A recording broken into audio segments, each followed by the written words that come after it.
Di hari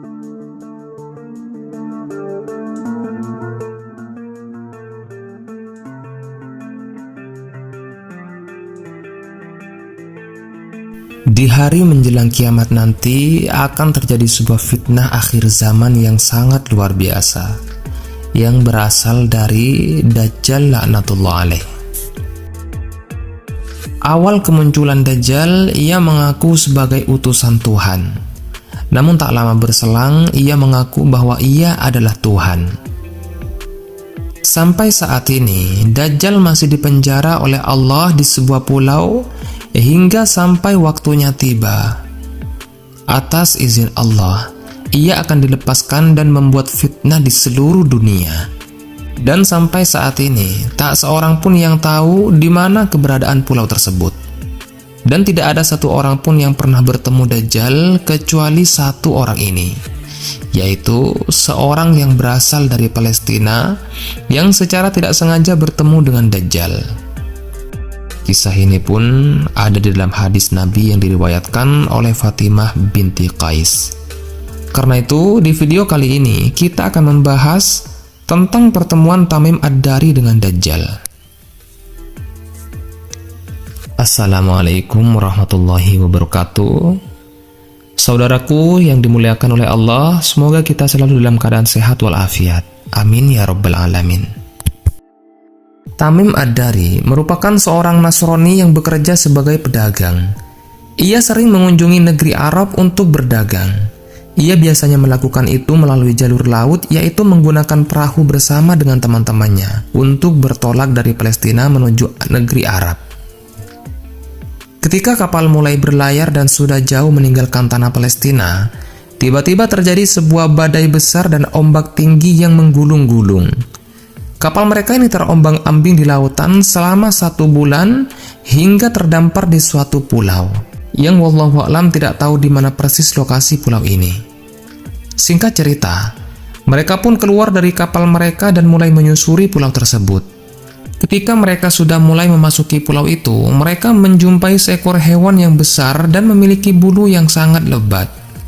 Saking lebatnya bulu hewan tersebut, sampai-sampai sulit membedakan yang mana kepala dan yang mana duburnya itu. Nah, kaget mereka ini berkata, "Celakalah kita, hewan apakah ini?" Dan anehnya hewan ini pun berbicara dan menjawab pertanyaan-pertanyaan mereka. "Aku adalah Al-Jassasah." Tambah paniklah Tamim Ad-Dari dan rekan-rekannya ini. Karena bagaimana tidak, mereka ini menjumpai seekor hewan dengan bentuk yang sangat aneh. Kemudian hewan ini pula bisa bicara bahasa manusia. Akhirnya Tamim dan kawan-kawannya bertanya kembali, "Hewan apa kau ini, Al-Jassasah?" Pertanyaan ini tidak dijawab oleh hewan ini, melainkan ia menunjukkan suatu hal yang sangat amat rahasia. Dan hewan ini berkata, "Wahai kaum, pergilah kalian kepada seseorang laki-laki yang berada di kuil tua di sebelah sana, sebab ia sangat menanti-nanti kabar kalian." Setelah hewan ini menyebutkan bahwasanya ada seorang laki-laki di dalam kuil tua, Tamim dan kawan-kawannya menjadi takut. Karena bisa saja ini sebuah jebakan atau bisa saja laki-laki itu akan mencelakai Tamim dan kawan-kawannya. Mereka juga sempat berpikir, jangan-jangan Al-Jassasah ini adalah setan yang akan menyesatkan kita semua. Namun meski demikian, mereka tetap ada rasa penasaran dan secara beramai-ramai pergi ke kuil yang ditunjuk oleh Al-Jassasah untuk menemui pria yang ada di kuil tersebut. Begitu sampai di kuil tersebut, ternyata benar saja mereka menjumpai seorang pria bertubuh besar dan kekar yang sedang dikurung di dalam sebuah tempat seperti penjara. Tak hanya dikurung, pria ini pun diikat tangan dan kedua kaki dengan rantai besi yang besar-besar. Nah, melihat pria itu terikat kuat oleh besi, mereka merasa pria ini tidak akan bisa mencelakai mereka. Akhirnya mereka memberanikan diri untuk bertanya, "Siapakah engkau?" Pria di kuil itu bukannya menjawab, malahan balik bertanya, "Siapakah kalian? Apakah kalian orang-orang Arab?" Tamim pun menjawab, "Iya, kami dari suku Arab, dan kapal kami terdampar di pulau ini. dan bertemu hewan bernama Al-Jassasa. Ia bilang katanya ada seorang pria yang ingin bertemu dengan kami dan ada beberapa hal yang ia ingin tanyakan kepada kami. Dan apakah yang ingin kau tanyakan? Pria ini pun menjawab, apakah kurma di Baisan masih banyak dan berbuah?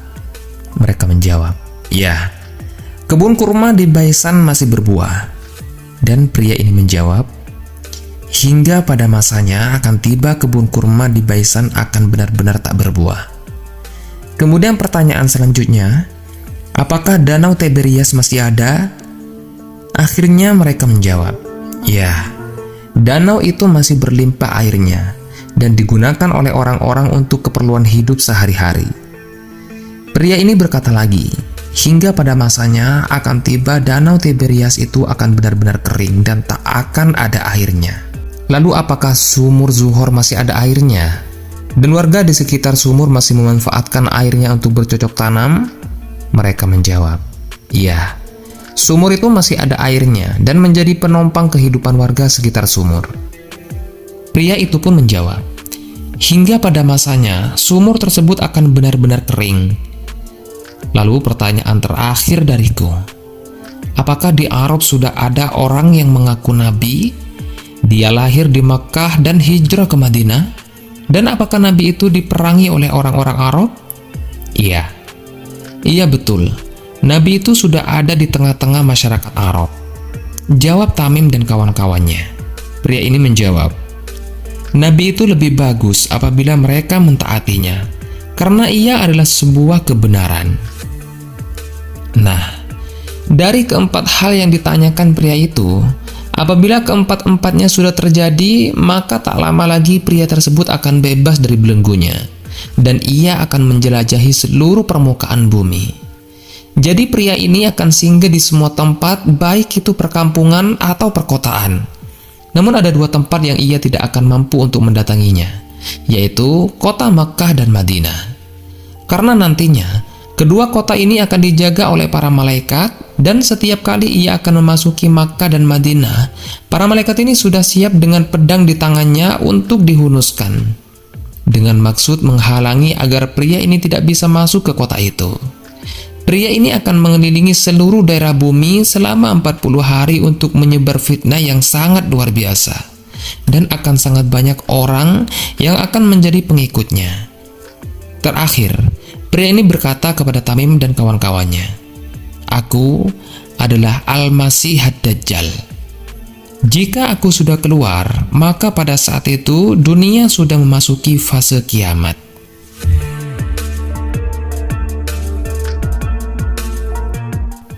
Saudaraku yang dimuliakan oleh Allah, jadi itulah kisah tentang Tamim Ad-Dari yang bertemu dengan Dajjal. Semoga kisah kali ini bermanfaat untuk kita semua. Amin ya rabbal alamin.